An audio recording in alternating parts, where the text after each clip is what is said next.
Hello. My name is Jones, and today we are going to look at pathophysiological mechanisms that are involved in liver cirrhosis. Okay, so liver cirrhosis is a late stage of scaling of the liver that is caused by many forms of liver disease and conditions such as hepatitis and chronic alcoholism.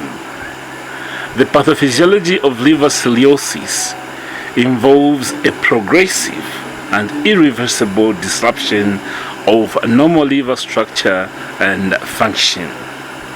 So some pathophysiological mechanisms that are involved in liver cirrhosis or fibrosis includes hepatic injury and inflammation.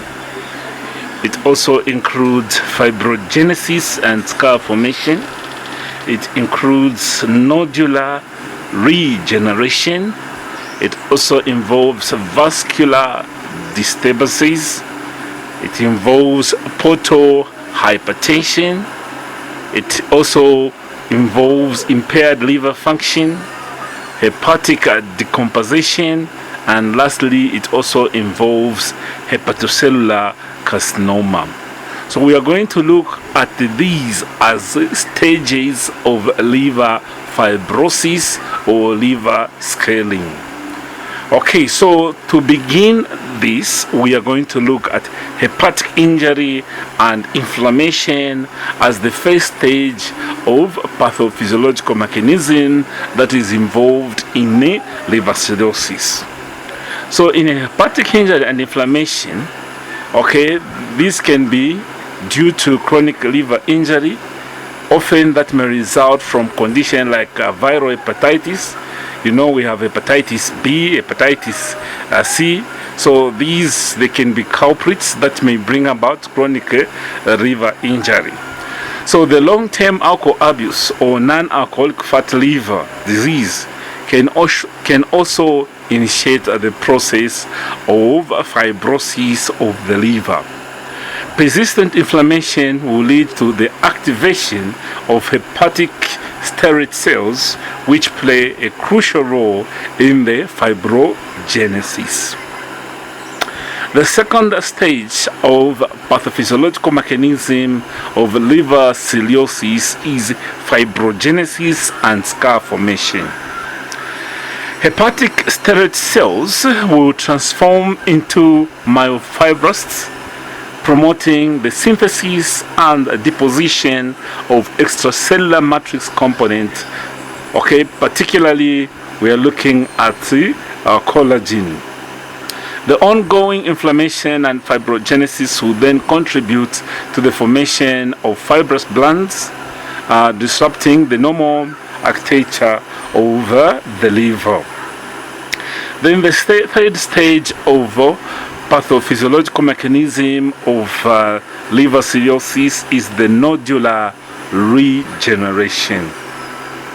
As the liver attempts to repair itself, nodules of regenerating hepatocytes are going to develop. The regenerating nodules are surrounded by fibrous septa, creating a nodular appearance which is characteristic of cirrhosis.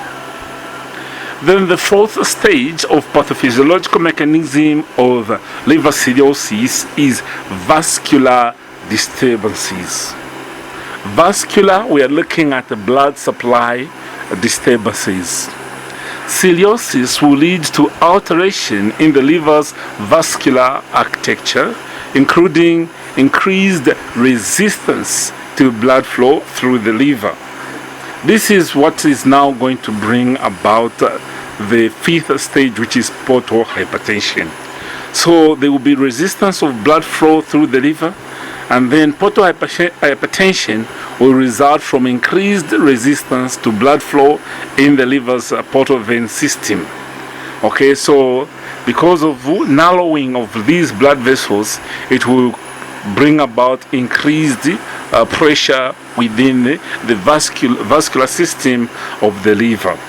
So this takes us to the fifth stage of pathophysiological mechanism of liver cirrhosis, and this is portal hypertension. Elevated pressure in the portal venous system will cause blood to find an alternative pathway. This will lead to the development of collateral vessels such as esophageal varices. Portal hypertension can result in complications like ascites. Okay, so when I say ascites here, we are looking at accumulation of fluids in the abdominal cavity. So there will be evisceration of fluids within the abdominal cavity. So portal hypertension will then result in ascites. It can also result in splenomegaly. Okay, splenomegaly, that is enlargement of the spleen, and can also result in portal systemic shunting. The sixth stage of liver cirrhosis is impaired liver function. The structural changes and scarring in cirrhosis impairs the liver's ability to perform its vital function, such as detoxification, synthesis of proteins, okay, and metabolism. Dysfunction of hepatocytes will also contribute to the accumulation of toxin, impaired protein synthesis, and coagulopathies.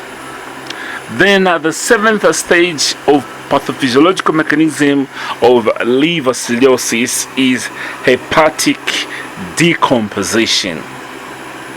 Progressive liver damage will lead to decomposition that is marked by development of clinical complications such as hepatic encephalopathy, jaundice, and gastrointestinal bleeding. Decompensated cirrhosis often requires advanced medical intervention, and one of the medical intervention that might be required is liver transplant. Then the last stage of pathophysiological mechanism of liver cirrhosis is hepatocellular carcinoma. Long-standing cirrhosis will increase the risk of developing hepatocellular carcinoma. Okay, hepatocellular carcinoma, which is a primary liver cancer. The risk of hepatocellular carcinoma is particularly elevated in the presence of conditions such as chronic viral hepatitis and cirrhosis. Okay, so these are the 8 stages through which we can appreciate the pathophysiological mechanisms of liver cirrhosis. So it is important to note that liver cirrhosis is a complex and dynamic process that involves chronic inflammation, fibrosis, vascular changes, and also functional impairments. Understanding the pathophysiology is crucial for clinicians to manage the condition effectively and address complications associated with advanced liver disease. Early detection and intervention is going to play a pivotal role in preventing disease progression and also improving patient outcome. How you can really master the liver cirrhosis is by appreciating the process of inflammation, because liver cirrhosis will come because of the inflammatory process that will happen within the liver, and when this inflammatory process happen within the liver, then we have resulting changes. Okay, so from hepatic injury and inflammation, the resulting process from this inflammation will be formation of a fibrous or scar tissue. Through each and every inflammation, as it resolves, okay, there is likelihood of scar formation. So there will be scar formation and fibrogenesis will take place. Then apart from that, Okay, looking at the organ, the liver itself, as it tries to regenerate, nodules are formed, which is the third stage, which is the nodular regeneration. So this nodular regeneration affects the architectural appearance of the liver, or the architectural vascular system of the liver, leading to increased pressure within the liver. And this takes us to the fifth stage of pathophysiological mechanism, which is portal hypertension. For portal hypertension is just high blood pressure within the liver, and this has come because of increased resistance. Now, with all this impaired circulation, there will also result the sixth stage, which is impaired liver function. The liver will not function well because certain areas are not adequately supplied with enough blood, so there will be impaired liver function. So when talking about the sixth stage, which is impaired liver function, you need to appreciate the functions of the liver. So all those functions of the liver to do with detoxification, protein synthesis will be affected.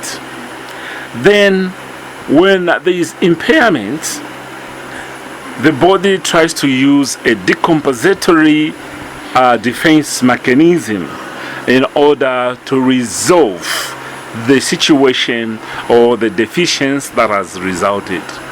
So there will be hepatic decomposition. Okay, so this hepatic decomposition, okay, of cirrhosis will require that advanced medical interventions are taken, and one of those can be liver transplant. Okay, so the abnormal multiplication of the cells, or the development of the cells within the inflammatory process within that liver, may lead to abnormal multiplication, and this will result in hepatocellular carcinoma, which is the stage 8 in liver cirrhosis.